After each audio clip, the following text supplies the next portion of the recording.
Hey there. This is my first time doing a commentary, so it feels kind of weird. But today I made 5 cups and a bowl all on the same piece of clay, which is one of my favorite things to do. I attached handles onto the cups to make them mugs, and I saved the bowl until the end because it's very likely that I screw a bowl up by trying to take it off. So I just started off by roughly centering the clay. It doesn't have to be entirely centered because the only part that needs to be centered is the top. So yeah, I just centered the top portion here so I could get started on the first cup.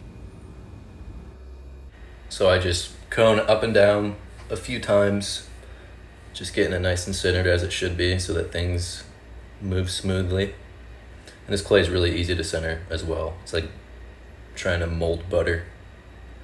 So I just open up the pot right here and get the proper shape for the bottom. And then I start squeezing up the big thick parts of the clay to get ready to do my actual poles. I'm still finishing up the bottom here because it's kind of weird throwing off a hump of clay like this. So there's my first pole, smooth like butter. Collaring in. Second pole, smooth like butt hair, except for that chunky piece that fell. Collar in. So I don't normally do this many poles, but I was trying to get as much as I could out of the clay since I used such a small piece for this one, and just about every other one that I made actually. This one became a nice little like corset cup, I guess you could call it. I just like altered it. I'm trying to stray away from leaving blank pieces that just look flat and kind of boring and just rely on curves alone. So I'm trying to like branch out and put some more thought and effort into them. So I'm just finishing out the top here with this rib that has sliced my finger like 30 times in the past week. I have no clue why the blowtorch looks like lightning blue, but that's kind of cool. So I'm just, I just like scraped the slip off my hands and blowtorched the piece so that I can get some good grip on it without it flipping over and flopping and whatever. So here I'm just caving in the bottom so that I have a nice little entry path for the wire here to cut it off. Slice. And I set it on my bench there. And it's always really annoying trying to recenter the clay after cutting one pot off because it just sits there and it just becomes like lumpy and a little bit dry, so it's harder to pull it up.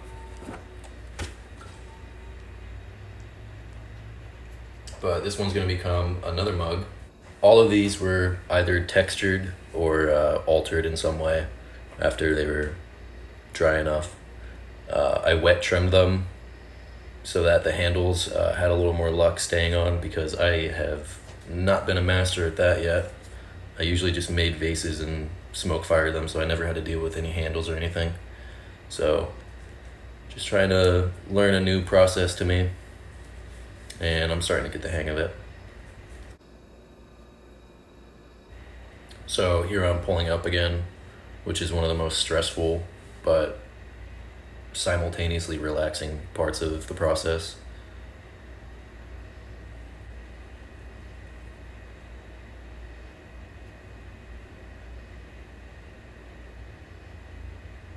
Nice pull, getting a little wobble on the rim there, so I flatten it out with the edge of my finger.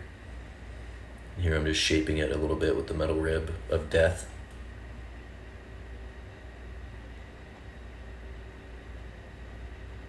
Putting some corners on it to give it some more depth.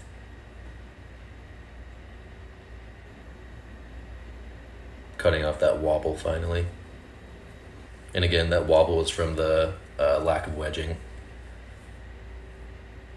Lack of wedging just kind of leaves certain wet spots and dry spots in the clay as well as air bubbles. And all of those things are very annoying and almost impossible to work around.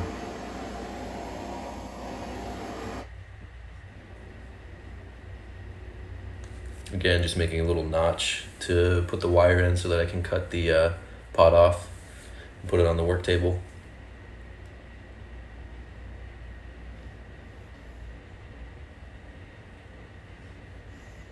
All of these guys are dry by now, and I actually just set them in my kiln a couple of hours ago. I'm not going to fire until it's totally full because there's no point, but we're close enough. I'm hoping to try these guys out in a cone 6 firing, which I have never been able to do because my kiln has been kind of crappy. It might be user error, but I finally created a little firing schedule in the manual kiln that has worked and got me up to a 5-hour cone 06 firing, which used to take like 24 hours. So I'm pretty excited about that. That's a huge jump, and I might actually be able to hit the proper temps. I have a Paragon kiln, and it's supposed to go up to cone 8, which is like 22 or 2300, something like that. Probably less, I don't know the proper temperatures, but you can get some really cool results with a cone 6 firing, which is what I'm hoping to do. I have like 10 pints of Mako glaze that I got a few years back, and I haven't had the chance to use them. So I just made some test tiles, and I'm going to try some combinations and see if I can come up with anything cool. And texture really helps with glaze. It just kind of leaves little pools and hot spots, cool spots, whatever. Just adds some depth to it.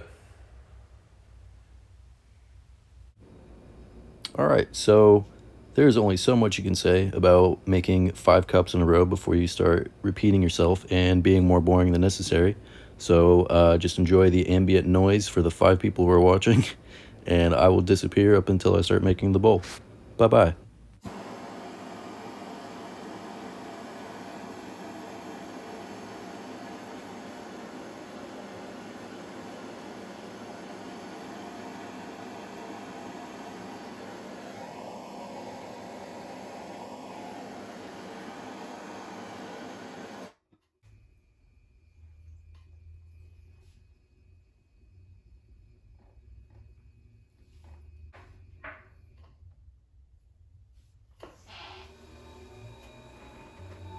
And by the way, that was not a fart, that was my chair.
I am back. I actually screwed this one up because I dented it with my fingers when it was still too wet. Like I said, I wet trimmed all of these, so one little slip up and it's kind of screwed. And they're so quick to make, so there's no point in trying to salvage a dented pot. So I just let that one say bye-bye and recycled it. But this was going to be a tankard type of guy for a friend. But I'm just going to give him another one because screw it.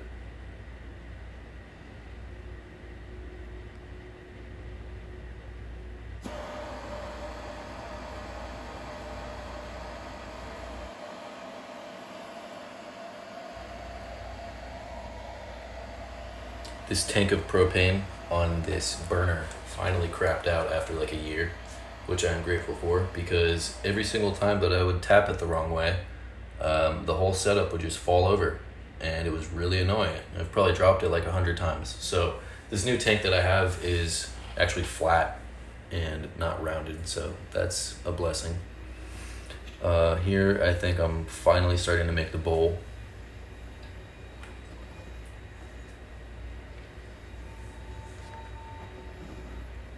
So I get to center that nice, chunky, slightly dry on one side piece of clay.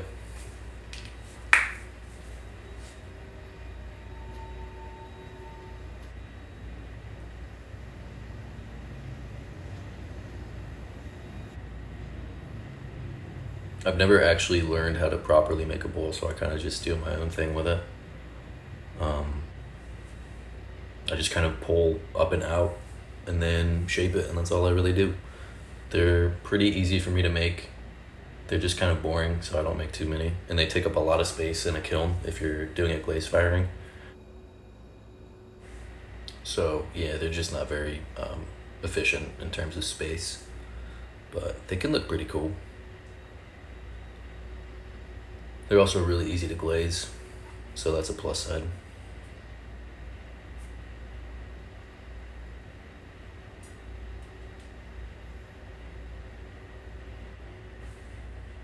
So yeah, I finally finished this guy up, and that is the end of the sesh. Thanks for watching. Bye bye.